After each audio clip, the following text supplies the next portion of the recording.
Yo guys, what is going on? Nickname is just Yellow, and today this Norwegian hardcore PC gamer is gonna take you people on a trip towards the country and land of gaming science in terms of focusing on your target, the 3D model, a little bit about how your brain works, and why the design of my crosshair is working the way it does. Yeah, by the way, that headshot on the guy was really weird, and there's gonna be another smoke bug in this video, I'm not kidding. It looks really weird, but you can see the gun floating and falling into the smoke, so yeah, you people better enjoy that. So anyways, let's talk about crosshairs. Why is my crosshair designed the way it is, and what does it mean? And also, what does it mean in terms of you having your crosshair and the professionals having their crosshair?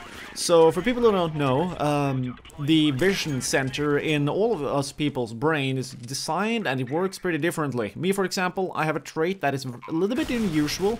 I just absolutely detest, I really hate strong light. And what this has rendered me being is a guy that is normally sitting in an apartment that is not super bright, but I can easily see everything, so maybe I'm more light sensitive? I don't know. When I tuned on the 144 Hz the first time on this monitor I'm watching right now, I had to turn down the brightness when I was playing CSGO, and my backgrounds had to be black. So, you know, there you go. That's just my weird trait. But in relation towards targets that you see in Counter-Strike and my crosshair, the same thing kind of goes hand in hand, you know, turning down the brightness but also having a dark crosshair. And the reason for that is because of how you're always supposed to, when you're playing an FPS game, to look where there will be action, and when your connection point will be in the middle of the screen, because, you know, there is where your bullets come out of. Obviously you need to look at the crosshair, and thus in my case scenario it will be black, but I have tuned it in different ways that make it even more useful when you want to look at a target and you want to spot all the, you know, the entire 3D model of the target essentially. Yeah, that's a bug right there. Really fucking weird. You can go back and look. It's weird. But anyways, moving on. So this crosshair right here is designed to be used with the M4A1, but it surprisingly well works with any other kind of targets over different distances and holding different angles closer or further away to different, you know, walls, gaps, lines of sights, and things of that nature, allowing me to very effectively see the enemy even if they are within the realm of the crosshair.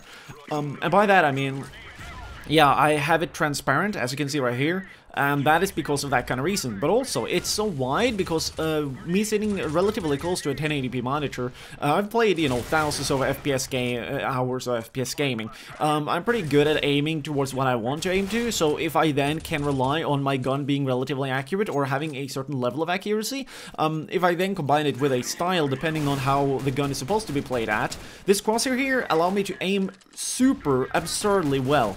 A couple of nice little moments I have had in Call of Duty in the past was that I was just, you know, with that kind of crosshair, or actually just aiming in general, I could just snipe people because I knew that the gun would shoot like a laser beam. And it got even better if you then were joining in hardcore and, you know, you just line up the crosshair, the aim, and you just zap them across the map. So that entire concept, it works in the same kind of way to Counter-Strike, but again, Counter-Strike is a lot more skill-based and there are more mechanics to the shooting stuff, making it so that it's more important for me to focus on the target, what the target is doing, and me actually just aiming towards the target.